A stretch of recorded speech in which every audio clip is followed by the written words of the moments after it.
听到你拒绝了蒋亮，你还跟他说我们之间的问题是可以解决的。可以解决，就是离婚。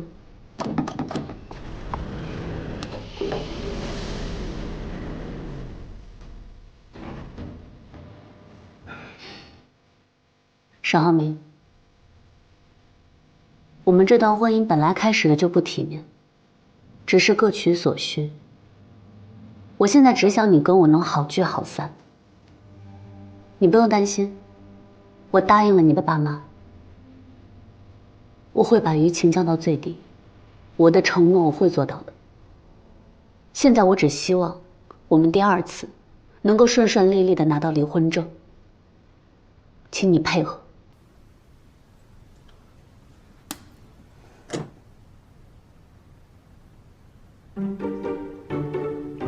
把手拿开。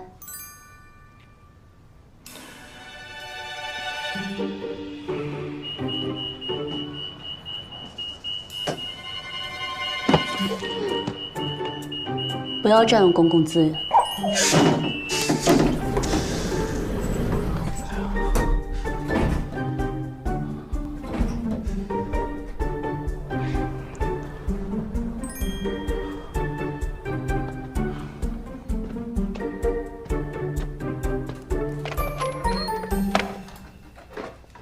回来啦！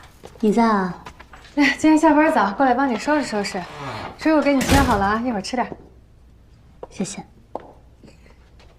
我刚刚在阳台看见你跟蒋亮一块儿回来的，你们现在走得很近。工作关系说不上近的。那你对他一点感觉都没有吗？没有。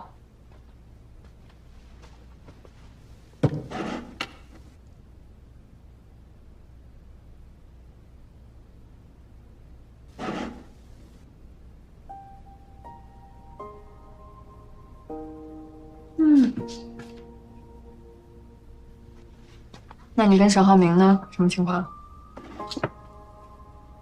你们这次在度假村是不是发生什么事儿了？你真的挺八卦的。唉，虽然你现在和沈浩明走到了离婚这一步啊，但我知道啊，你肯定是只想过跟他组成一个家的。你那么爱他，现在又离开了，肯定会很痛苦的嘛。我现在所有的重心和注意力都在工作上，没有时间去想别的。在工作上是挺好的，但我不是想，再有主意的人他也会有迷茫，会有不知道该怎么选择的时候嘛。所以我就在想，你最好是想清楚了，看清楚自己的想法了，再去做选择。这草莓挺好吃的，你尝尝。我知道它甜。你觉得我说的对不对吗？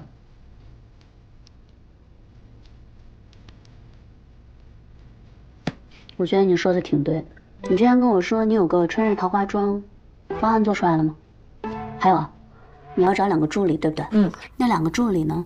确实挺甜的，我去弄啊。简历你得看吧。我们去吃过吗？此话一出，许妍丝毫不紧张，因为她早已做好准备。为了迎接这场见面，她还不惜带着2人出国实地考察，而效果也是极好。女人应付自如，直接说出了那家饭馆的名称，还指出了沈母话中的试探。那家是川菜馆，没有北京烤鸭的，招牌菜呢是麻婆豆腐。可尽管如此，沈母还是不敢随意相信，因为这些信息随便查一下就能得到。接着他询问许妍父亲的工作，质问为什么自己上次去学校的时候没有看到他这个所谓的教授，而且在网上也查不到他的信息。许妍父亲一时间不知道该怎么回答，赶忙看向许妍。一旁的许妍丝毫不慌的答复，父亲平时是不授课的，只是担任校内研究所的研究员，所以可能国内的百度上确实查不到。说着又拿出自己假造的简历，更是拿出提前准备的许多著作，而书上的签名也是许妍提前找原作者签名，让假父亲练了许多遍。而这个原作者的女儿是他的大学同学，人家也正好在这个大学的研究所工作，这个名字也是顶用了人家的身份。他之所以这么做，是因为他和沈浩明恋爱后，第一次来到沈家，就被沈母的朋友来了个下马威。我们家布丁啊，就是个傻狗，除了长得好看，啥也不是。还行啊，挺聪明的哈。来，就连沈家的下人也对他冷眼相待，因为他看起来就不像有钱人家的小姐。你跟在这里面进进出出的夫人小姐们不太一样。哪里不一样？你的头发有点干枯毛躁。沈母觉得儿子配对的应该是豪门千金，而不是这样的小门小户的女孩，便对许妍百般挑剔，甚至将她当成下人使唤。我在会所点了几个菜，一会儿做好之后你去取，一会儿啊把餐取回来之后就交给阿姨，你先回去吧，我会告诉浩明的。离开前，沈母特意约许妍周六见。很快，两人第二次见面。许妍为了这次见面精心准备，她听从了保姆的话，还给自己的头发做了高级回礼。可沈母却不是一个人来的，为了让许妍知难而退，她叫来了许多女孩。这些女孩不仅年轻漂亮，还各个家族背景强大，不是金融投行就是国际精英律师。这些人都能在各个方向帮助沈浩明。等所有人走后，沈母也开门见山地说出了自己看法。从上次开始，沈母一直都在观察许妍，便认定她的家庭一点不好。许小姐，你的问题就是太会隐忍。刚才这几个女孩子身上都有一种看淡一切的松弛感。沈母就是要逼走许妍，因为她的儿子就要听从她的安排，迎娶能帮助他们沈家的人。本以为她的举动能逼走许妍，却没想到许妍为了嫁入豪门，竟开始捏造自己的人生。Syracuse University 是我父母在国外任职的学校，这也就有了刚开始许妍雇人假扮父母的事。而这不是她第一次说谎。许妍的出生并不被父母期待，她刚出生就患上了先天性心脏病，父亲不想要她，是外婆将她救下，但她渴望一个美好的家庭，便在作文里虚构了一个幸福美满的家庭。后来她还将自己的姓改成了和外婆的一样。18岁的我改了名字，从乔妍成为许妍，跟姥姥姓。我想做的只有一件事，让姥姥过上好日子。因餐桌上的一个小举动，女人便察觉到未来儿媳在说谎。他们是你的亲生父母吗？感觉你跟父母之间不太熟，作为母亲连自己的女儿不吃鸡蛋都不知道呢。虽然许妍对于父母的回答天衣无缝，但沈母一直都对她的身份抱有怀疑的心态。于是在饭桌上，她一直都在观察许妍一家，试图在他们身上看出一些破绽。很快她发现许妍的母亲不停地给许妍加鸡蛋吃，可许妍却纹丝不动，很明显是不能吃鸡蛋的。有的事情真的假不了，假的也真不了。我要听实话。这番话说的许妍差点招架不住，但她很快就有了对策。先是对沈母说对不起，说自己说谎了，表示自己从小是跟姥姥在一起生活，父母为了前程抛下她很早就出国工作了，所以自己基本没怎么见过他们。接着她对沈母打起感情牌，眼泪一下子就流了下来，说自己从来都没有感受过父爱和母爱。如果这次不是因为浩明，不是因为要结婚，我想我根本不会联系他。其实许妍在这里也算是说了真话，她从小确实跟姥姥一起生活，父母将她生下就不管不顾，只将姐姐带在身边。但6岁的时候，姥姥为了让她能有学上，坚持让女儿把她带了回去。许妍本以为回到家里会得到父母的疼爱，可到了才发现，在这个家里她仿佛是个外人，父母只疼爱姐姐，他们还嫌弃自己是个累赘。本以为只要好好学习拿到好的成绩，就会得到父母的疼爱，可在上高中的时候，因为家里没有钱，父亲为了能让姐姐考大学，还特意到学校不让她再继续读下去。你凭什么不让我参加高考？我正在跟你的老师谈话。你凭什么不让我参加高考？凭我是你爸，凭我是一家之主。任凭许妍怎么哀求，父亲就是无动于衷，还一个劲地说家里穷，让许妍懂点事。可许妍却不明白，明明自己和姐姐都是他们的孩子，为什么姐姐就能考大学，能得到他们全部的宠爱？为什么你们从小到大对我这么偏心啊？为什么好的都要人给小李？我难道不是你们亲生的吗？我究竟是什么坏孩子？我究竟做错了什么吗？怎料父亲听完后，非但没有感到愧疚，反而觉得许妍不孝顺，恼羞成怒下直接打了他一巴掌。这一巴掌彻底将许妍的幻想破灭，他不再期待父母的爱。好在家里还有姥姥陪着他，他哭着跑回家，不停地拍着门呼喊着姥姥。来了。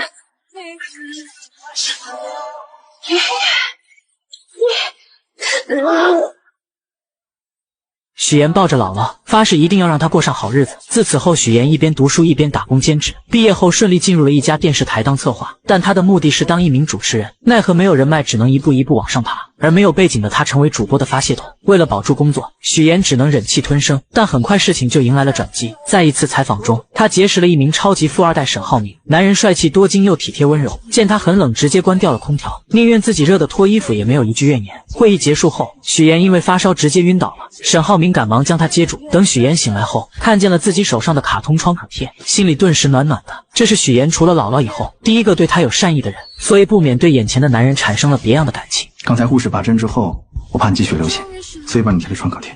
经历过这次后，两人接触久了就慢慢在一起了。沈浩明更是带着她回家见父母，可沈母却对她不满意，处处刁难她。而为了嫁入豪门，许妍不得不捏造身份，将自己打造成白富美。可身在豪门的沈母对许妍的身份很是怀疑。一顿饭后，她开门见山地询问许妍，许妍见状为了圆谎开始卖惨，而她说的一切都是真的，只有眼前的父母和身份是假的。她的卖惨也成功打破了沈母的怀疑。那我也要负我的难处。还花费了好几个月的工资，好不容易买了一条名牌围巾送给未来婆婆，怎料婆婆连看都没有看一眼，还纵容自己的好姐妹羞辱她。许小姐，你搞错了，你未来婆婆平时喜欢的基本上都是纯色款。马总啊，如果她平时都没怎么留意过，又怎么会知道呢？哎呀，那就要注意呀，要不然将来还是会出洋相的。听完这些话的沈母更是没有理会许妍，直接跑过去跟狗一起玩。此刻的许妍站在这里无比的尴尬，好像自己连这些狗都不如。自从许妍和沈浩明相恋后，第一次感受到了被坚定的选择和爱。但身在名利场，她不仅想要借助男友跨越阶层，还想跟男友有一个未来。她的原生家庭并不好，父母疼爱姐姐对她弃之不顾，她也想拥有一个幸福美满的家庭，所以她花费很多心思来讨好未来婆婆，不仅捏造名媛千金人设，还卖惨以此来获得沈母的信任。可沈母打心眼里对许妍的身份有所怀疑，便通过各种办法小心试探着她，想要查出破绽，可每次都被许妍巧妙化解，让她觉得许妍这个女孩子十分聪明，很难对付。这天她正在跟朋友们一起遛狗，许妍过来后，她就开始端着架子什么也没有说，让自己的朋友们将许妍羞辱了一番，接着就去逗狗，将许妍独自晾在一旁。我觉得这个女孩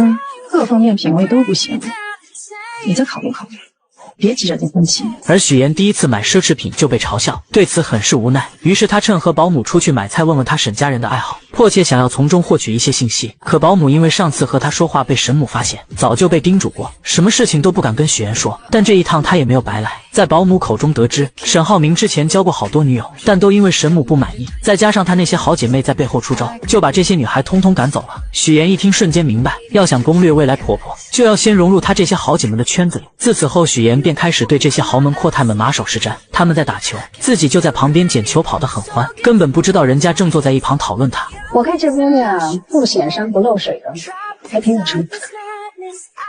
虽然许妍没有融入到他们的圈子里，但她这趟也没有白来。她发现沈母一直都是大家吹捧着的对象，直到曲总的到来，她的闺蜜们看见曲总后瞬间一拥而上。虽然沈母表面上伪装得很好，丝毫没有变化，但她还是能感受到她很不开心。于是她立马想到了办法，为了能搭讪到曲总，她做了许多攻略，发现曲总对昆曲十分喜欢，尤其是水袖。她来到昆曲培训班，看到曲总很是卖力地跟着教练练习水袖，刚好她小时候也学过一些基础，便想着借这个机会报一个班，专门学习水袖。而她上来也直奔主题，只学习水袖这一种。可不可以直接教我水袖、水袖花？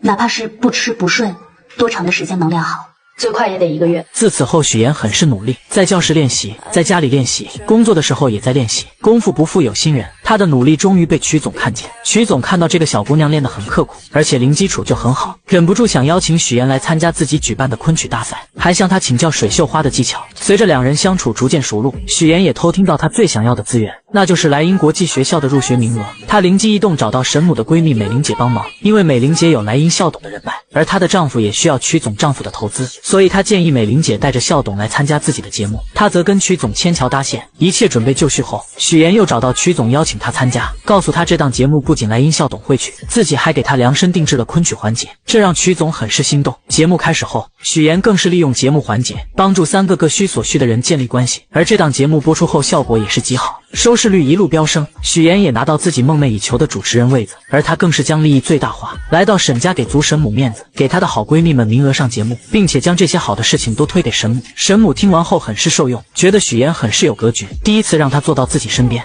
会办事的人不少，有格局的不多。想要抓住每一次翻盘的机会，就永远不要把希望寄托在别人身上，不过就是拿你有的换你要的。许妍，我以前怎么不知道你这么有野心有手段？我能挖独家，能做全链条，有专业能力，我凭什么不争不抢？我从来不觉得有野心有手段是句坏话，就当你在夸我了。原来许岩通过策划的家宴节目，收视率一路飙升，不仅得到了梦寐以求的主持人位子，还不用看电台一姐的脸色。可对方却很不服气，认定许岩就是靠富二代男友才有的今天，甚至以前辈的身份提前来抢许岩的化妆时间。许岩不想为难化妆师，便让他先化妆，可孙思维却不依不饶，嘲讽许岩就录了一次节目，就以为能和自己平起平坐了。许岩听完后并没有生气，而是拿出自己的成绩，表示不仅仅是这个节目，还有其他节目邀请他，而且自己的节目播的时候平均收视率是4，孙思维的却是1，谁有实力这不是很明显？孙思维听完后瞬间破防，嘲讽许岩要不是绑上了个富二代男友，怎么可能会有这样的收视率？还造谣许岩的策划案是不是都是男朋友买的？但许岩丝毫没有生气，而是微笑着对了回去，气得孙思维直接摔了化妆刷。可他明明记得许岩刚来公司的时候，家里只有一个姥姥，什么时候有一对父母在国外，还成了高知家庭。小助理觉得许岩有没有可能是富家千金隐瞒身份，勤工俭学体验生活，毕竟她要嫁的还是建筑业的太子爷，身份肯定是经过调查的。但即使这样，孙思维还是对许岩的身世抱有怀疑。另一边沈浩明来接许岩，许岩很是高兴，还让他帮自己选一下下一次节目的菜系。而沈浩明为了庆祝他成为主持人，特意挑选了一串珍珠项链给他戴上，但许岩却表示自己最想做的就是新闻主持。沈浩明听完后鼓励他，既然想要就努力去做。可许岩深知自己跟男友的出身不同，他根本不会体会到自己一路的艰辛。新闻主播竞争是很激烈的，更别说我这种从来没有播过新闻的人。难上加难的。对于别人或许很难，但对于你，我一直对你很有信心。我总觉得你可以把不可能化为可能。两人现在看似幸福，但许岩内心却无比纠结。如果男友知道自己的身份后，还会不会像现在这样对自己？隔天许岩来到沈家，无意间在电视上看到自己的亲生父亲，瞬间就起了生理反应。但为了不让沈家人看出异样，他只能强忍着内心的不适。这时沈父询问他知不知山西的大云县，许岩直截了当的承认，并且说自己姥姥就是那里的人。现在大云县发展的非常不错了，是的，变化挺大的。另一边，乔家父母在县城里开着一家理发店，在他们眼里，许岩在比乔林优秀，依旧偏心乔林。我记得小的那个去上班了，你说有什么用？平时连个电话也没有，就逢年过节啊发一条信息，还是我们家琳琳好，安安心心的待在父母身边，那才是我们的小棉袄。与此同时，乔林在上班的时候被骚扰，他忍无可忍，直接回击了过去，没想到反被对方倒打一耙，被抓到了警察局。最后还是男友将她接了回去，可回去后非但没有得到安慰，反而被男友父母一个劲的指责，觉得这件事闹到警局很是丢人，认为他就是个惹事精配不上自己的儿子，根本不给乔林说话的机会。而乔林的男友也是个窝囊的，两人在商量婚事的时候，男友一切听父亲的，将婚礼的花费细节全部都报给他，就连收的礼金不跟自己商量，都要悉数交给父母，甚至面对母亲对乔林的诋毁也一句话也不说。此刻的乔林再也忍不了，终于说出了自己想要说的话。阿姨，你有什么话就直说吧，你别在这儿阴阳怪气的行吗？我阴阳怪气的？你说你一个女孩子家，成天横冲直撞的，怎么什么事都不过你大脑啊？今天的事情明明是乔林受了委屈，可男友父母却一个劲的怪他，担心这件事会影响到男友的事业。夫妻俩的嘴根本就像机关枪一样，嘟嘟嘟的说个不停，让乔林根本没有一个缓和的余地。乔林看了看窝囊的男友，终于忍不住选择分手不结婚。可乔家父母得知后，嘴里边都是说男友是银行工作，要多好有多好，根本没有顾虑过他愿不愿意。于是乔林决定离开这个家，去大城市找妹妹许妍。妍妍，乔妍。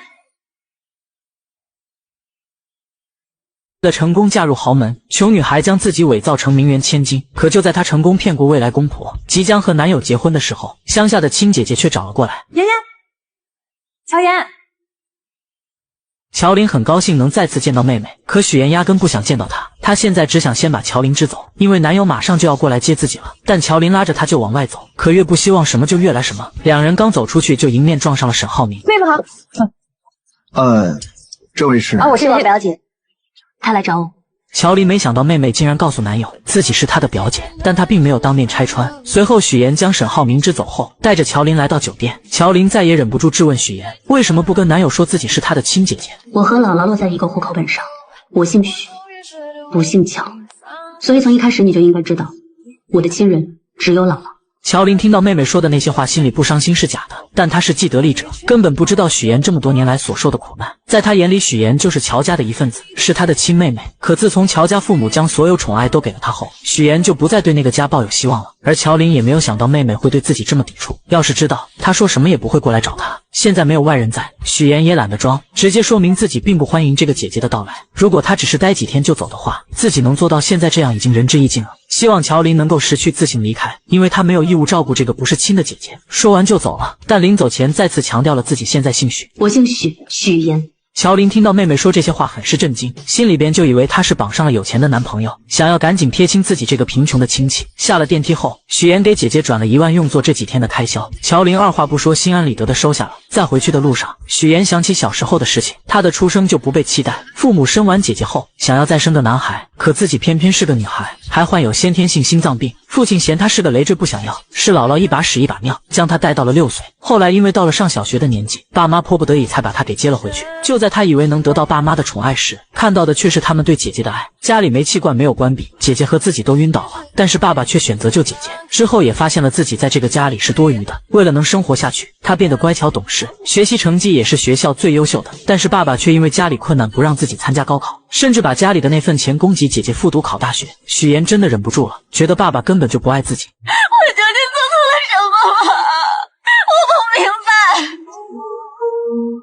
我不明白为什么你们要一次一次的证明你们有多么不爱我？为什么？我为什么要成为你们的女儿？小时候的许妍根本就不明白自己到底做错了什么，为什么所有人都不爱自己，自己只有姥姥。爸爸的那一巴掌打在她的脸上，许妍觉得自己真的是被亲人抛弃的人。她跑着回家找姥姥，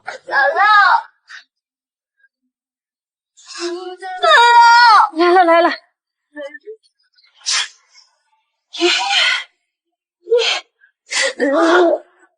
其实姥姥也知道自己这个孙女受了很多的苦，就这样奶孙2个人相依为命过了很多年，直到渐渐长大，许妍还是不想回到那个令人痛苦的家里面。突然一通电话将许妍的回忆拉回了现实，原来是沈浩明邀请她来看自己培养的花。许妍听着沈浩明说，面前的这朵花因为一生只开1朵，所以说需要前期不断的经历挫折和打磨才能够绽放出更美的花。这让她觉得沈浩明就像自己要拼命绽放的花一样，自己无论付出怎样的代价，只要能跟他永远的在一起，一切都是值得的。可现实真跟他想的一样吗？这个绝对是他生命的绝唱。乔妍，你不是叫许妍吗？他们是谁呀？你说，你到底还有多少秘密？说了多少谎话？我们对你真心真意，你却把我们一家人骗得团团转，怎么心情这么重？你这是诈骗！许妍的假身份被揭穿，大家纷纷离她而去。你怎么了？魂不守舍的。好在这些只是许妍的幻想，原来许妍和2家父母刚试完礼服回来，就看到亲生父母找了过来。此刻的她想要逃离这里，脑子里幻想到了自己被揭穿身份的下场，这才发生了开头的那一幕。但就在乔家2老要发现许妍的时候，沈浩明突然说公司有事，将父母支走了。等沈家一行人走后，许妍将父母拦了下来。刚才那个招手的是金达集团的沈总吧？2位是，我们是他爸妈，我们是婚庆公司的。恭喜恭喜啊！刚才那几位就是你们未来的亲家和女婿。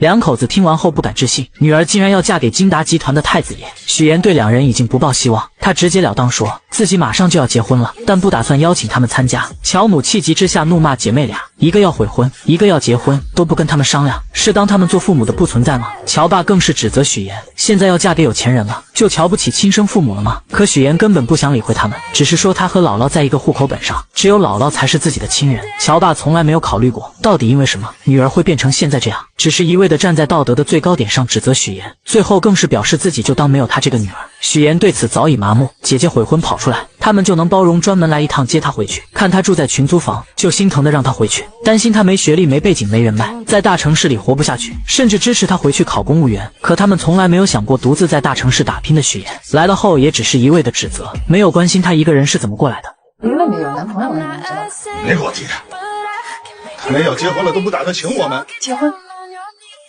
得知妹妹即将结婚，乔琳又找了过来，无意间碰见了假扮许妍父母的2人，这才得知妹妹竟然伪造自己的身份。见姐姐既然已经知道，许妍也不再隐瞒，她表示自己很爱沈浩明，如果不伪造富家女的身份，沈家父母就会逼他们分手，她不得已才会这么做，也希望姐姐不要来搞破坏。我不知道该怎么劝你，但我也不想你在错的道路上越走越远，我不会再来找你。可许妍好不容易将姐姐稳住，怎料母亲又打来电话，一定要参加她的婚礼。许妍没有说话，直接挂断了电话，然后把备注改成了她的名字。为了不让爸妈来婚礼捣乱，许妍特意回到乡下找到姥姥，希望她能帮自己说服爸妈。而姥姥并没有询问什么，她了解许妍肯定是有什么难言之隐。姥姥心里有数了，我打电话把他们叫回来。姥姥是最清楚许妍这一路走来是多么的辛苦，也是最希望许妍能够幸福的人。但许妍的下一句话也让她愣住了。荆州太远了，我怕你折腾。听完这话的姥姥虽然愣了几秒，可她依旧支持许妍的做法，还不停地安慰她不要担心自己。直到许妍打开冰箱，看到姥姥给她做的桂花酱，终于忍不住哭了出来。在返程的途中，许妍再次回想起以前家里没有人记得她的生日，只有姥姥记得，每年都会把她叫回来过。是姥姥供她读完高中考上大学，上大学的时候是姥姥拿出一辈子的积蓄给她，所以许妍什么都不在乎，她只想赚很多很多的钱，让姥姥过上好日子。所以上大学后，她一个人打好几份工，给别人当家教，穿上厚厚的玩偶服宣传，在饭店干服务员，一直忙到深夜都舍不得打车，把赚到的钱除了留够生活费，全部都给姥姥打了回去。哎呦，妍妍，你怎么又给姥姥寄钱了呢？姥姥一个人花不了这么多钱的，倒是你在外面读书，你肯定花钱的地方很多呀。吃饭你不许给我省啊，多喝牛奶，多吃鸡蛋，还有那个叫什么维生素，营养补充啊，对吧？我知道啊。这么多年要不是姥姥，她也不会坚持到现在。我告诉自己，只有通过勤奋和努力，才能帮自己翻越一座又一座的高山。只有让自己强大，才是一劳永逸的事。只有达到所有的目标，才能弥补我所有的过失。人伪造身份，终于如愿嫁入豪门。为了不被人揭穿，自家那边的亲戚一个都没请。就在他以为一切顺利的时候，还是被熟人给认出来了。我怎么看着像佳佳的同学许妍？是有点像啊。许妍看到熟人后，整个人都惊呆了，因为假扮他父母的人冒充的就是同学父母的名字。当初自己就是借用同学的关系骗到了人家的签名。为了不被看穿，她连忙找理由要将两人支走，可没想到丈夫一家人已经过来了。这两位是？没办法的她只能硬着头皮解释，眼前的两位是大学同学父母，原本就想着打个招呼就行，怎料假父亲却多嘴将人家邀请了进去。此刻许妍杀了他的心都有了，但她只能赶紧进去应付。吃饭敬酒的时候，许妍紧盯着另外一桌，看到他们过去敬酒的时候，立马就赶了过去。您在国外是从事建筑研究？哦，建筑行业，那您跟我的亲家是同行啊？他还专门写了一本书，那个书叫 Sustainable Building Design 我爸爸主攻的是可持续建筑课题。我研究的方向是建筑五大力学。咱们虽然是同行，但相差甚远。为了不露馅，许妍不停地圆场，同时悄悄拍了拍贾母亲的后背。女人立马心领神会，假装不小心碰到酒杯，将里面的酒泼到了对方的衣服上，最后以换衣服巧妙缓解了这一局。许妍走后，沈浩明带着一个女人来敬酒，对众人说是自己的妹妹。女人明显愣了一下，这个女人的出现让许妍也产生了一点危机，因为早在婚礼前，许妍就发现她回国后直接入职了金达集团，而且和沈浩明关系匪浅。到了新婚夜，女人再次给沈浩明发消息，约他到无边泳池见面。沈浩明本不想理会她，可女人却以死相邀。沈浩明无奈之下看了看许妍，然后出去了。来到泳池边见女人没有事，便准备离开。你真的不怕我像我姐那样淹死吗？不要轻易说淹死这个词。今天是我的婚礼，你这样闹有意思吗？两人在这里谈话，殊不知一切都被许妍看在眼里。沈浩明，我爱你。我已经结婚了，请你自重。你是说那个女人吧？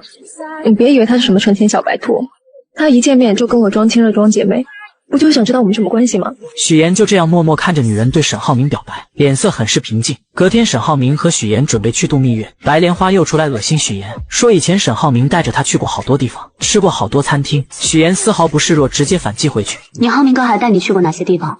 麻烦你都整理好发给我。喝了酒就别进泳池，容易被淹死。女人这才反应过来，昨晚她所做的事都在许妍的掌控中。其实两人之前就有过一次交锋，之前许妍为了尽快融入到豪门生活，特意给自己报了一门烹饪课，却没想到会在这里遇到爱慕沈浩明的方磊。许妍大大方方地向对方介绍自己，我是沈浩明的未婚妻。方磊一听脸色立马就变了，但他也不甘示弱，他声称自己是沈浩明的学妹，两人曾在伦敦一起上学，而且他们两家还是世交，想用这些话让许妍知难而退。怎料许妍丝毫不退缩，16岁就认识，所以是亲妹妹嘛。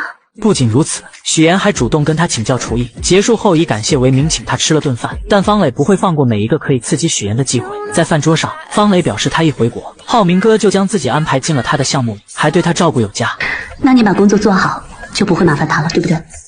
谁知方磊见许妍丝毫不在意这些，便主动提出做他的伴娘，许妍直接答应了，这才有了婚礼上。方磊将自己当成女主人般，当许妍不在的时候，就跟沈浩明出双入对的敬酒。可沈浩明根本不喜欢他，只将她当成亲妹妹，而他的这些小心思也都被许妍看在眼里，并没有将她放在心上。许小姐，请问卫生间怎么走啊？万万没想到，许妍结完婚后要对付的不是婆婆，而是以前那些认识她的人。既然都是同类，那更要互帮互助了。许妍跟沈浩明结婚蜜月后，便带着他去乡下见了姥姥。姥姥看见后很是高兴，还亲自下厨做了好多菜。而沈浩明看见姥姥很欢迎自己的样子，心里很是温馨，但他更想要多了解许妍以前的生活。许妍在门外听见两人的对话，担心露馅，便拿着婚纱照来到厨房，以挂相片为由，将沈浩明给叫走了。晚上许妍跟着姥姥一起睡觉，姥姥忍不住还是将乔父的肿瘤的事说了出来。虽然说这个人当爸爸十分的不称职，但还是希望许妍能去看一下。我知道你对他是什么看法，但你这次结婚不是也没请他去吗？他现在得了病，姥姥觉得你还是应该去看看他的。许妍听完后并没有给姥姥准备的答复，不停地找事情打岔。隔天一大早，姥姥特意邀请沈浩明一起去早市买菜，沈浩明二话没有说就同意了。一路上，姥姥不停地夸沈浩明，帮许妍说好话，而他说这些就是为了铺垫后面的那几句。如果他犯了什么错，你就多包容，行吗？姥姥认为许妍嫁进沈家肯定使用了不正当手段，所以才这么跟沈浩明说。殊不知沈浩明早已知道一切。离开前，许妍还是心软了，悄悄地给父亲了一些钱治病。回到荆州后，沈浩明给了许妍一个惊喜，送给她一座四合院，用于她工作和邀请豪姐们。许妍听完后都惊呆了，这样的人她怎么能不心动呢？而沈浩明看着许妍一言不发的样子，表示她是自己的妻子，自己会协助她完成任何的愿望。进去后，沈浩明看到上个业主给孩子量身高留下的痕迹，回忆起小时候的事情。可许妍却回想到了小时候一家人都忽略了自己，从来都是给姐姐量身高的场面。沈浩明见她失落的表情，便向许妍索要口红量身高。许妍那一刻心里便很感动，更是有很多的触动小时候没有完成的那些心愿，丈夫帮自己已经完成了。两个人深深地看着彼此，本以为日子会这么幸福下去，可许妍的对头却揪着她不放，将假扮她父亲的人找了出来，在节目上揭露了她捏造身份的事。这一次的许妍又该怎么应对呢？您和许妍认识？认识，我们很熟啊。请问你们是什么关系？照片上的这个人是不是你本人？你是不是许妍的假冒父亲？请你正面回答。还每天下班准时来专柜蹭妆。就在他化完妆要走的时候，导购实在忍不住拦住了他。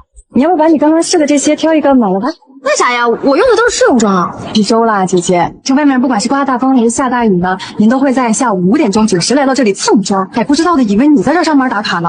女孩听完后表示，自己不全部试一遍怎么知道要买哪一个色号，并且也没有规定试妆次数。刚说完，乔林就拿出试妆6次的标签。女孩见说不过，直接来句自己就不买。要是她再拦着自己就去投诉，乔林也没有办法，只能放她离开。下班，乔林回到出租屋，听到室友正在给家里打电话，而这个室友就是刚才去蹭妆的女孩。女孩省吃俭用，就是为了把钱打回家里。乔林也明白了她为啥总是去专柜蹭妆了，而她专门带了一些小样送给了女孩。隔天，乔林在整理公司货架的时候，不小心将手臂给砸伤了，可他怎么也没有想到，给他治疗的医生竟然是高中时期暗恋的校草。但当时校草喜欢的人是妹妹许妍。林一鸣，我今天来就是想告诉你，我不想谈恋爱，我现在只想好好学习，其他的事都不在我的计划里。我不会打扰你学习的，我就想跟你说我喜欢你。我不喜欢你。时隔这么多年，男人依旧喜欢许妍。他之所以跟乔林相认，就是为了问他索要许妍的联系方式，但他并没有直接要，而是借口他的伤。此刻的乔林私心是不想给他联系方式，于是自己拿起手机给妹妹打了电话。当男人见到许妍手上的戒指后，便明白他们之间已经不可能了。你结婚了？上个月。虽然有点晚了，祝你新婚快乐。最后，于一鸣失落的回去了。许妍将姐姐送回家，看到她和几个女孩子合租在一起的房子，还找到了一份工作，便明白姐姐是铁了心要留在荆州。既然如此，决定帮她换个更大的房子，希望她以后不要给自己添麻烦。乔林听完后气不打一处来，他表示今天要不是于一鸣，自己根本不可能联系他。可许妍根本没有听他说的话，隔天直接找来几个彪形大汉，强制性给乔林搬家。起初乔林极度反抗，就是不搬。不搬。你不搬？不搬。好，我忘记告诉你，新家公寓邻居是于一鸣。当听到新家的邻居是于一鸣，乔林的态度立马360度大反转，立马就搬家。许妍对这个姐姐很了解，她也知道姐姐一直都暗恋于一鸣，所以她就是故意这么做的。乔林搬过去的第一天大早就收到了于一鸣的早餐，这让她万分惊喜。与此同时，乔林的前男友妈妈调查到，乔家在商业街买了一套门面房，在他们眼里，乔家穷的叮当响，根本就没有钱买门面房，那肯定是拿他家的彩礼买的。女人觉得既然两人已经分手了，那就要把彩礼追回来。乔林男友是个窝囊的，当即就给乔林发去了消息，没想到乔林已经将他拉黑，而且电话也打不通了。气急之下，他直接来荆州找许妍，想要从他口中套出乔林的住址。请问先生，您有预约吗？没有。不好意思，我们这里没有预约，不能进。没办法的林涛只好出来碰运气，看能不能碰到许妍。巧的是在餐厅碰见了许妍，正在拜托于一鸣照顾乔林。乔妍，你为什么让他照顾乔林？这谁呀？此刻的林涛认定乔林悔婚，就是许妍在背后挑唆的。他恼羞成怒下，在餐厅大吵大闹，甚至要对许妍动手。好在于一鸣在场推开了他。就在这时，许妍发现自己的死对头过来了，急忙找个借口把林涛给带走了。孙思维看到这一幕，本想着看能不能挖出点许妍的把柄，可于一鸣根本不理会他。与此同时，许妍将林涛带到另一家餐厅，告诉他既然两人已经分手了，那就不要再去找乔林了。至于彩礼钱，自己会帮姐姐还。这准是彩礼的事吗？我要的是人。我不知道。行，不说是吧？那我就天天来，我上你们单位去要人，上你婆家去要人。你不是嫁得挺好吗？我让他们了解一下，你到底在外边干了些什么见不得人的事儿。你嘴里没句实话，你不是嫁得挺好吗？我让他们了解一下，你到底在外边干了些什么见不得人的事儿。随便你。面对林涛的威胁，许妍丝毫没有放在心上，直接离开去找姐姐乔林，将这件事告诉了她。乔林觉得这家人是真的很奇葩，既然他想见自己说清楚，那就见面打死他。许妍见姐姐只知道使用武力，劝说她不要这样做，既然跟林涛分手了，那就跟过去一刀两断。昨晚他跟林涛聊过了，他在乎的是乔林对自己的感情是否忠诚，但他的父母在乎的无非就是钱，只要把钱给出去了，就算林涛想来荆州闹，他父母也不会同意的。谁知乔林听完这些后依旧要自己解决，可许妍等不了，等到你筹好钱的时候，他就会把这件事情闹得人尽皆知了。到那个时候，我的单位、沈家，所有人都会知道。我还以为你是在为我着想呢，原来是怕自己谎言被拆穿了。就在两人讨论这件事的时候，殊不知沈浩明也知道了，他默默地帮许妍处理，让助理调查林涛的工作情况和人际关系。不出半天，林涛父母的银行卡就收到了一笔钱，如许妍所料，钱一到账，他们就打电话让儿子回来。可林涛就是不听，非要见到乔林了解事情真相才肯回去。但通过沈浩明的发力，隔天银行就把林涛给叫回去了，还以他优秀为由，要给他增加工作任务。领导的这波夸奖让林涛有些丈二和尚摸不着头脑，同时意外的还有许妍。以林涛的性格，我原以为他会不依不饶，没想到这个人突然就消失了。不久后，许妍无意间发现沈浩明为了向父亲证明自己的实力，正在急于促成一项合作，可合作方十分瞧不起他这个太子爷，迟迟不肯跟他合作。许妍看到沈浩明闷闷不乐的样子，心里很不是滋味。晚上，他就把沈浩明带到泳池边，给他的秘密基地添了一盏灯，不停地开解他，希望他可以将自己的坏情绪和心烦的事情都说出来。经过许妍的开解，沈浩明这才露出了笑容。于是为了能够帮到丈夫，隔天许妍就约婆婆的闺蜜美玲姐打听合作方黄总的情况。从美玲姐口中得知，这个黄总很疼老婆，可几年前老婆得了重病离世，之后就一直都没有再娶，还将对妻子的亏欠弥补到了岳母身上。这些年一直都尽心尽力地照顾着岳母，可岳母的性子很倔，非要住到养老院。听完这些讯息后，许妍决定先从黄总的岳母这里下手。隔天，她来到养老院，捐助了好多东西，在院中的引荐下见到了黄总岳母，这才发现老太太已经患上了老年痴呆，整个人都神志不清。但许妍并没有放弃，她看到老太太搓了不少泥鳅，嘴里不停地说要留给女儿吃，这不禁让她想起小时候姥姥炸了很多素丸子让自己带去学校吃。许妍瞬间明白，她是用这种方式怀念女儿。回去后，许妍便给姥姥打视频学做素丸子，隔天带着丸子来到养老院，还给老太太讲了姥姥的故事。在许妍的陪伴下，老太太一天比一天开心，最后还将许妍当成了自己的女儿，两人在一起玩得不亦乐乎。许妍也将老太太当成了姥姥，觉得对姥姥很是亏欠，而这一切都被黄总看在眼里。没过多久，他就约见了沈浩明，夸奖他真是娶了一个贤内助。黄总，这是什么意思啊？不太明白。不是你让你爱人去照顾我岳母的吗？这段时间，你爱人许妍经常去照顾我岳母，我岳母的病情也得到了缓解，状态也比之前好了许多。难道你不知道？他没有跟我说过。那也许是巧合吧。最终在许妍的帮助下促成了这单合作，可许妍的死对头又开始搞事情了。哎，等会儿，怎么了姐？没事，这人怎么这么眼熟呢？就是个骗子，连给我提鞋都不配。就算我是骗子，我也能让你变成像我讨饭吃的狗。爷爷，没事吧？你演什么呢？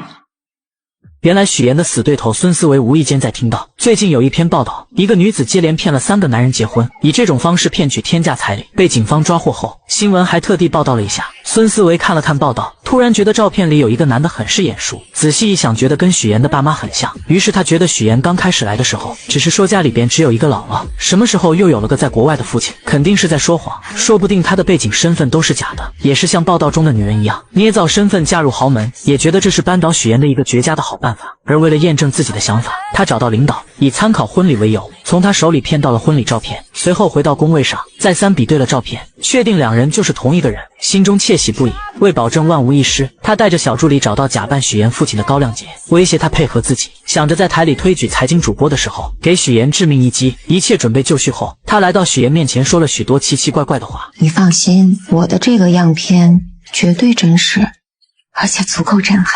他的话许岩并没有在意，而是时刻准备自己竞争财经主持人。他的表现极为出色，评委们很是满意。隔天，孙思维特意邀请许岩做自己节目的嘉宾。许岩不知道他的葫芦里到底卖的什么药，并没有答应。可就在这时，主任出来助攻孙思维，无奈之下，许岩只好答应。节目开始后，孙思维先是向大家讲述了最近骗取高价彩礼的那个新闻，接着又请来了高亮杰。许岩看见他的那一刻很是惊讶，孙思维看见后觉得自己稳赢。他打开许岩婚礼的照片做对比，还不停地质问2人之间的关系。请问你们是什么关系？照片上的这个人是不是你本人？你是不是许岩的假冒父亲？请你正面回答。许岩见状站起来，把事情的焦点转移到2人的竞争之上。所有人都明白孙思维的能力不行，是他羡慕嫉妒自己，所以才请人来陷害他。可孙思维看着许岩慌张表情，料定自己挖到的就是王牌。照片上的这个人是不是你？你到底有没有假扮许岩的父亲？看着孙思维在那里犀利的说话，在座的同事们也有一点震惊，此刻都在下面小声的议论。一时之间，许岩的身份就这样被大家怀疑，他也顿时被推到了风口浪尖上。而孙思维看到许岩有点慌张的样子，觉得自己这个王牌简直是太炸裂了。看到对方反应不过来的那种表情，更是到达了制高点的高兴。可他万万没想到事情会迎来反转，高亮杰临时变卦，不是，那人不是我。高先生，您这儿有块胎记对吧？啊，对，我这儿有胎记，你看这儿。大家拿出照片仔细对比，发现婚礼上的男人脖子上根本没有胎记。原来许岩在孙思维威胁自己后，便猜到他可能查到了一些东西，于是他约见了高亮杰，商量做了这场局。而且早在之前，许岩就让男人遮盖胎记，也算是他的一张保命符。此刻的孙思维彻底懵了，他认定2人就是串通好了。串通好了是吧？在这给我做局呢！我劝你冷静一点。这场闹剧就这样结束了。因为节目失误，孙思维就这样被主任停职，还失去了竞选财经主持人的机会。事后许岩找到孙思维，让他不要再想着对付自己。孙思维很是气愤，责骂许岩就是个无所不用其极的骗子，连给自己提鞋都不配。而许岩并没有反驳回去，他余光中瞥见沈浩明来了，于是他故意靠近孙思维，激怒了这个蠢货。如许岩所料，女人被激怒后狠狠扇了他一巴掌。沈浩明看见后，立马冲过来关心许岩，而许岩则换上一副被欺负楚楚可怜的模样。你演什么呢？你是孙思维？我是。通知法务部，放下所有手头工作。我爱人遭遇职场霸凌，让他们马上出方案，追究他的责任。他叫孙思维。孙思维终究为自己的蠢付出了代价，而许岩则顺利成为了财经新闻的主持人。欢迎收看财经新闻，我是主持人许岩。有女孩捏造千金身份嫁入豪门后，用自己的实力不仅帮丈夫拉到了合作，还让婆婆对她百依百顺，甚至家里的保姆都对她的印象改变。我觉得你现在跟以前不太一样了。哪里不一样？你现在啊，更像这个家的女主人。唯有家里的小弟弟对她意见颇大。原来自从许岩嫁给沈浩明后，大家都开始各自忙碌，从来没有人在乎弟弟浩辰的感受。为了引起大家的注意，浩辰不是在学校打架，就是各种闯祸。老师3天2头的给沈母打电话，沈母虽然是豪门太太，但也害怕老师的电话。同时他和沈父应酬很多，根本没有时间去处理这些事情。他见许岩很有耐心，便让他帮忙带浩辰。而他刚把许岩拉进家长群，就看到班主任在群里发浩辰跟同学发生冲突，还把人家给打伤了。许妍看了看正在逗狗的婆婆，只能硬着头皮去学校处理。处理完后，她本想着跟浩辰谈一谈，想知道他闯祸的原因，可浩辰并没有理会她，直接离开了。回到家后，许妍将学校的事情告诉了众人。婆婆嫌麻烦，决定将浩辰送去国外读书。这番话正好被回来的浩辰听见，他以为是许妍告状，才让妈妈起了送自己去国外的念头，因此把自己受到的所有冷落都怪在了许妍身上。你来了，先是让我哥喜欢上你，然后又讨好我爸妈，让他们都喜欢上你，结果没想到我不吃你这一套，然后你就想把我赶走，对不对？对。我告诉你，我是绝对不会出国的。这番话让许妍明白，小孩之前所做的那些事情，只不过想让家人的关注罢了，知道原因就会得到解决的办法。许妍表示，只要他保证不再发生今天这样的事情，自己有办法不让他出国。这又是什么招？隔天，浩辰去学习马术，往常都是哥哥来陪自己的，今天却是许妍来的，这让他内心无比失望。而为了吸引哥哥和爸妈的注意，他松了马凳，故意摔到地上，造成骨折。这方法确实好用，爸爸妈妈和哥哥都陪在他身边，可也就见笑一回。沈母请来护工后，就因为工作和沈父匆匆离开。沈浩明嘱咐了许妍后也离开了。看到自己又是一个人，男孩将气都撒到了护工身上。不要走，不要你不要就不要走，人呢？看不下快上人。许妍看见后，默默地将地上的东西捡了起来，并表示这4个星期都是他陪着，要是再不听话就收拾他。浩辰一听，立马来了鬼点子，他开始使唤许妍，一会要吃水果，一会要喝水，挑3拣4的，就是故意为难许妍。但许妍并没有惯着他。哥在的时候你就当乖小孩，你哥走了你就欺负我是吧？我是伤员，我是小孩，你欺负我，你看我哥怎么收拾你。两人独自相处下，浩辰不再排斥许妍，许妍也用自己的方式靠近这个孩子。通过自己的方式，许妍成功和浩辰成为了好朋友。晚上，沈浩明赶了过来，许妍将自己录的视频拿出来给他看，明显能看出来男孩是故意的。现在的许妍是最懂浩辰的，因为浩辰想要的也是自己当初最想要的。小时候为了让爸妈注意自己，他也曾用过这个招数，可只要姐姐一出现，爸妈所有的爱都会加注在他身上。一个幸运的童年可以治愈一生，但不幸的童年要用一生去治愈。两人并不知道，弟弟根本没有睡觉。自此后，许妍成为这个家里浩辰最喜欢的人。而许妍为了帮浩辰完成心愿，她把画本拿给公婆看。在浩辰的世界里，爸妈回到家永远拿着手机，而自己则躲在孤僻的角落里。所以浩辰想要的不是 iPad， 也不是手机，他想要的可能是你们最珍贵的东西，就是时间。知道这件事后，沈父沈母也意识到他们的错误，于是他们都抽出时间陪伴浩辰，而就只是陪着看看电视。浩辰都是无比开心。沈浩明将这一切都看在眼里，为此特意送了许妍一辆红色的跑车。那么沈浩明到底有什么秘密瞒着许妍？他知道许妍的身世，又为什么要和许妍结婚？而许妍每帮他一次，都会拿出一样东西当做奖励。但不管沈浩明到底爱不爱许妍，这个家已经离不开许妍了。不管是沈浩明还是弟弟，就连婆婆也是一样。可回来了。怎么了妈？下个月初就是晨晨的生日，你看咱们怎么给他办好？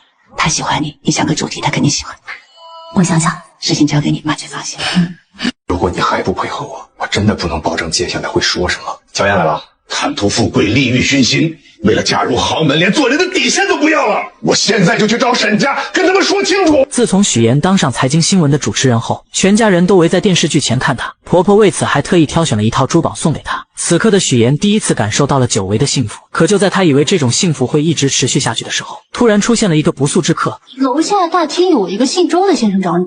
男人跟许妍曾有一面之缘，几年前两人在同一家咖啡店争取想要的岗位。许妍在简历上关于家庭成员的那一栏没有填写，猎头不停地诱惑她，将父母的身份写成在国外做生意，因为这样就算查也查不出来什么。毕竟在当今的社会上，家庭背景在职场上也是一个加分项。就在许妍犹豫的时候，后面的男人，也就是周泽远制止了她。我劝你不要听他忽悠，简历造假等同于在自己的职业生涯当中埋下了一颗不定时的炸弹，说不定哪天砰的一声就炸了。到那个时候，你的信誉和你之前所付出的所有努力都将付之东流。这时的许妍还很是单纯，她想了想周泽远的话，决定实话实说。这番举动把猎头直接气走了，就算用金翻倍也不接他这一单了。出来后，许妍不停地打电话求职，突然男人拿出2朵用报告书折成的向日葵送给她，鼓励她不要气馁，就像这2个向日葵一样，向阳而生，永不低头。两人就这样认识了，互相慰藉着彼此。5年后，周泽远再次见到许妍，这一次的他不再像以前那样，而是带着目的接近许妍。他将许妍带到自己的工作室参观，想让许妍帮自己拉到沈浩明的投资。许妍观察了一番后觉得可行，可就在她去卫生间的时候，无意间听到员工之间的对话，彻底打消了让丈夫投资的念头。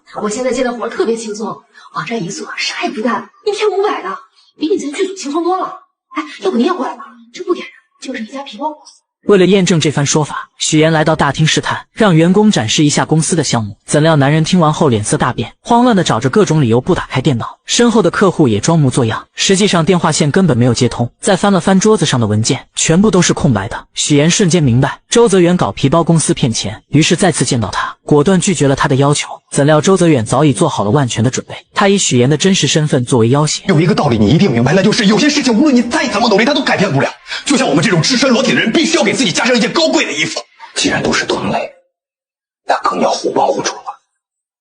面对周泽远的要挟，许岩真是累极了。回到家后，听见婆婆叫她，只能强颜欢笑的应对。明天婆婆的闺蜜马阿姨要带一个人来家里做客，不知道该做什么。许岩立马给出了意见，可他怎么也没有想到马阿姨带的人竟是周泽远。在喝茶的时候，周泽远不停忽悠两人，许岩只能眼睁睁看着他胡说八道。他不敢帮周泽远，更不敢揭穿他的真面目。实在听不下去的他借口接水离开了。可没想到周泽远竟追了过来，他彻底撕破脸皮，逼迫许岩让沈浩明投资。让你老公投资的事儿，我是跟你聊呢，还是跟你婆婆聊？你的商业计划书和你的财务报表，无论是我婆婆还是我先生看，都会发现漏洞。不要再想诸此的事情了。周泽远见许岩不上当，继续忽悠他，表示只要沈浩明一小笔的投资就行。但聪明的许岩很快就识破了他的阴谋。周泽远要的不仅仅是钱，他最想要的是沈家的名声，借沈家的势力骗更多的钱。你现在所做的一切都是敲诈勒索，是犯罪。小妍，我突然发现你这么维护沈浩明，这么在意他，你原来是个纯爱战士啊！我今天听到的最滑稽的故事，说一个贫寒女骗子嫁入豪门，她不是为了钱，她居然玩起了纯爱。你说这是不是比天方夜谭更？许岩直接泼了他一身水。本以为周泽远会收敛，怎料他直接找到沈浩明这里，当着许岩的面在雷区不停的试探。此刻的许岩害怕他说出真相，更怕沈浩明被自己连累。许岩没跟您说吗？是他约我过来的。我事情太多了，忘记跟你说了。没事。你为什么要骗我？说到骗这个字，你根本没急，没有力气。如果我要找一个门当户对的真亲戚，可能他们不会容得下我。我年轻时候犯的错误，容不下我的儿子。许岩怎么也没有想到，弟弟浩辰竟然是沈浩明的儿子，而他也一直都知道自己捏造身份的事，默默地看着自己一次又一次的说谎。被揭穿后，许岩直接提出了离婚，怎料沈浩明却拒绝了，还用许岩的工作来威胁他。你现在还没有正式转入新闻岗，你应该不希望当中会出现什么差错吧？不久前，在许岩的照顾下，浩辰越来越跟他亲近，甚至两人都成为了朋友。而许岩不只是遇到了周泽远这个危机，他还要防着姐姐乔琳乱说话。原来几天前，沈浩明突然说要请表姐吃饭，许岩本想着以姐姐工作忙为由拒绝，可沈浩明却坚持要请，无奈之下，他只能带着乔琳来吃饭。但进去之前，他万分叮嘱乔琳一定要少说话，因为他知道这个姐姐最擅长的就是口无遮拦，担心她说的越多就越难圆过去。果不其然，乔琳说了许多许岩过去的事，包括她在学校是校花的事。本想着帮妹妹说说话，可说的越多，破绽也就越多。姐姐真好，我是她初恋，你知道吗？真的，她在读书那会儿啊，你就别说谈恋爱了，只要是个男的，她都不带看一眼的。也就是我们那儿没女校，不然她早转去那儿上学去了。读书的时候你们是在一起的吗？我记得爷爷跟我说过，你老家在山西晋城。乔琳慌乱地看了看许岩，赶忙解释自己高中的时候复读了2年，复习班正好转到了许岩上的高中，这才把这些话都圆了过去。此时的沈浩明玩味地看了看许岩，然后让乔琳多说一说许岩以前的事情。乔琳很是嘴快地说了句没问题，但当他看到妹妹那能杀死人的眼神，立马就闭上了嘴，然后跟沈浩明说自己很忙，不能经常出来吃饭，而他为了弥补刚才的过失，跟沈浩明说了许多许岩的好话。妍妍她不太对别人动心的，但是她一旦动了心，这是一辈子的事，你得珍惜，你知道吗？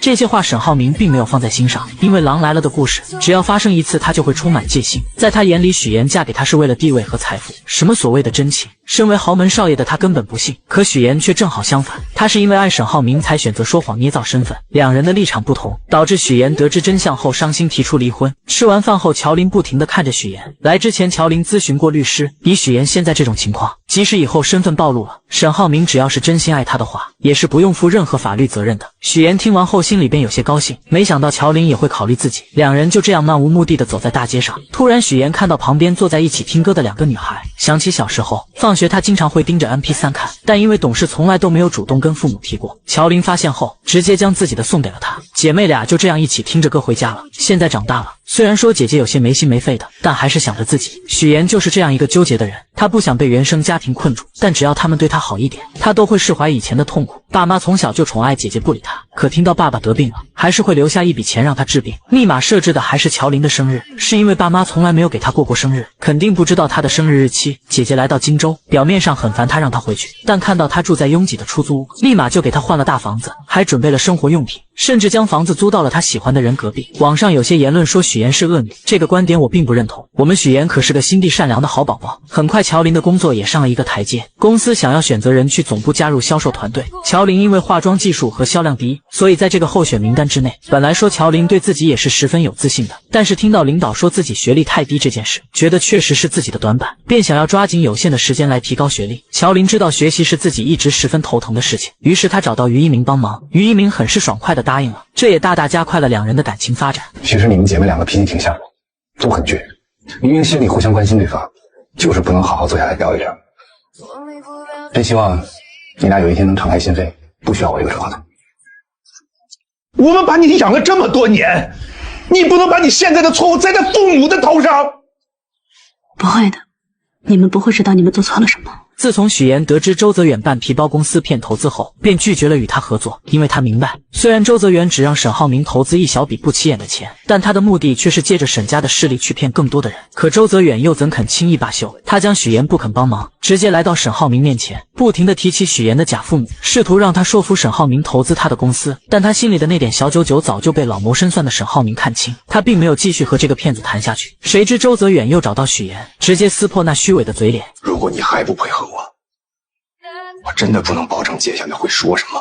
无论你说什么，我都不会让沈浩明牵扯进你的骗局里。周泽远还是低估了许妍对沈浩明的爱，不管他怎么胁迫，许妍根本不愿配合。怎料男人见许妍这样，为了拿到钱，他往后退一步。这次他可以不要沈浩明的钱，但这笔钱必须许妍来出。我给你1晚上的时间考虑，否则我就在网上曝光你。从这之后，男人像个恶鬼，时刻缠着许妍，就连晚上都会打电话催着要钱。而这些沈浩明都明白，他早就让助理查过周泽远是个什么样的人，也知道许妍打电话的对象就是他，但他什么也没有说，只是悄悄在背地里帮许妍解决一切。经过1晚上后，周泽远并没有收到钱。一个人能无耻到什么地步？他将许妍堵在停车场，迫不及待地想要拿到钱。好在姐姐乔玲及时出现，假装打电话报警，这才吓跑了周泽远。许妍为此很是感动，姐姐还是那个姐姐，虽然从小父母偏心她，但她依旧是那个将自己护在身后的姐姐。虽然姐没什么能耐，但是妍妍你放心，只要有我在，绝对不能让你受欺负了。我揍他。谁知周泽远更加得寸进尺，这次他直接把许妍亲生父母请到了荆州，还将他编造假故事嫁进沈家的事全部托盘而出。乔爸得知后暴跳如雷，他不理解许妍为什么要这么做，为什么会变成现在这样。我乔建斌一辈子没有做过一件见不得人的亏心事，怎么养出你这样一个女儿？乔爸不停地辱骂许妍，什么话难听说什么，觉得女儿就是贪慕虚荣、利欲熏心，连做人的底线都不要，甚至要去沈家坦白真相，揭穿女儿的骗局。许妍听着父亲的谩骂一点表情都没有，因为她早已死心。在高考那年，她就已经对这对父母不抱期望了，也从来没奢望过他们能够理解自己。无论在什么时候，我遇见沈浩明这样的人，我就是会不顾一切手段，抓住机会跟他在一起。那你也不能欺骗人家。我也不想骗他，是因为从小我就知道，所有的事情我只能靠自己。许妍的话像棉花一样打在这对父母身上，丝毫没有波澜。此刻的乔爸从来没有想过他们的错，甚至觉得要不是他们把许妍接回来，他怎么会有今日？他从来不会想过许妍本该过上像乔玲一样的生活，可他的出生不被期待，只因为他不是个男孩，还患有先天性心脏病。不会的，你们不会知道你们做错了什么。听完这话的乔爸起身就要去沈家揭发许妍，乔母连忙拦住他，嘴上说着为女儿考虑的话，可这幅画面在许妍眼里却是无比的可笑。乔家两口子从来没有想过儿时的经历对许妍的影响有多大，他们也从来没有想过以前是多么偏向大女儿，他们只会觉得我养你一场，怎么到头来还成了我们的错了？是他们亲手把许妍推开，现在却又嫌弃他什么事情都不跟他们说，真是讽刺。这是在演哪一出啊？我明白了，是因为你们觉得这样的生活是应该属于乔林的，而不是我。这是说你们想要去跟沈家告发我，再从我这敲诈勒索一笔钱。你怎么能这么想？从此我们断绝父女关系，你再也不是乔家人。乔，如果真坐牢，有你陪着也挺好。面对周泽远的威胁，许岩宁愿鱼死网破，也不愿将沈浩明被他拉下水。不久前，周泽远为了让许岩劝沈浩明投资自己的公司，特意将在老家的乔家两口子请了过来。乔爸得知许岩未嫁豪门，竟然捏造身份，恼羞成怒下选择跟许岩断绝关系。而许岩听到后，心里并没有任何难过，甚至觉得是一种解脱。为了封周泽远的口，他不得不把沈浩明送给他的跑车卖掉，将钱转给了他，并警告他这是最后一次，如果还会有第二次，自己一定会报警。怎料周泽远根本不满足，他想要的远远不止这一点。于是他继续用自己手中的把柄威胁许岩，而许岩丝毫不受他的威胁。眼前的男人就是个十恶不赦的诈骗犯，无论如何都不会让丈夫上当。为此，他不惜和对方鱼死网破。好，那就试试，看谁豁得出去。谁知周泽远恼羞成怒下竟对许岩动手，而许岩也不惯着他，直接一个包击就打了过去。一下1000万，要不再来一下？就在两人僵持的时候，沈浩明打来了电话，他约周泽远下午2点去打高尔夫。这是他自己送上门的，与我无关。下午，沈浩明主动谈到注资，还提出追加投资款。许岩听着很是着急，他想方设法的阻拦，却根本拧不过心意已决的沈浩明。周泽远走后，许岩还是让沈浩明小心这份投资，因为不了解对方的公司背景，想让他再慎重的考虑一下。我希望你待在我身边，每一天都是开开心心、无忧无虑的，不是愁眉苦脸。这天过后，周泽远就消失得无影无踪，直到4个月后，许岩才知道周泽远被抓。他很庆幸沈浩明没有被骗，但是又觉得他好像跟自己之间有点距离，因为他说什么话都是欲言又止的样子。原来沈浩明早就知道一切，他让助理调查了周泽远，也知道许岩受威胁卖掉了自己送的车子。而为了让许岩不再发愁，沈浩明以代理人注资的名义，一边安抚周泽远，一边调查他的犯罪证据，让他再也没有机会威胁许岩。妍妍，如果你将来想投资，需要钱，可以直接问我要，没必要把车卖了。听见这话的许岩心里咯噔一下，很是担心丈夫是不是已经知道了些什么。没人倾诉的她，只能找姐姐乔琳。乔琳也很是奇怪，周泽远怎么莫名其妙的被抓了。许岩虽然也不知道，但他总感觉有人在背后默默的帮他。乔琳还是觉得，还是找个机会把这件事早点跟沈浩明说清楚。毕竟看着沈浩明那么爱许岩，知道后肯定会原谅的。我是想跟他说的，一直没有找到合适的机会。突然，乔琳看到了于一鸣，她跑过去将他拉了过来，跟许岩一起吃饭。于一鸣本来很犹豫，但一听到许岩也在，就跟着过来了。而乔琳也发现一件事，于一鸣跟许岩真的太不一样了，总是滔滔不绝，比跟自己在一起的时候话还多，心里无比的失落。许岩将一切都看在眼里。晚上回到家，许岩考虑再三后，决定跟沈浩明坦白。他先是试探说自己有一个朋友，在婚前隐瞒了一些事情，但现在两个人过得很好。这个朋友想要主动坦白，可他还没有说完，沈浩明就打断了他，表示只要两人的感情好，根本不需要坦白，坦白了反而会成为两人感情中的一根刺。婚姻其实不应该从原则出发的，你说呢？原则其实只是一种包装，一种说法而已。其实最后夫妻间有个好结果，才是最重要的，对不对？许岩的第3个追求者终于出现了，男人名叫蒋亮，是商界有名的花花公子。许岩以不同寻常的装扮出现在酒会上，瞬间吸引到了他的目光。原来沈浩明虽然通过许岩跟黄总达成了合作，但现在沈父并不支持他，没有资金支持的沈浩明只能通过拉投资来做自己项目的后盾，这样才能顺利进入董事会。于是他盯上了远航基金。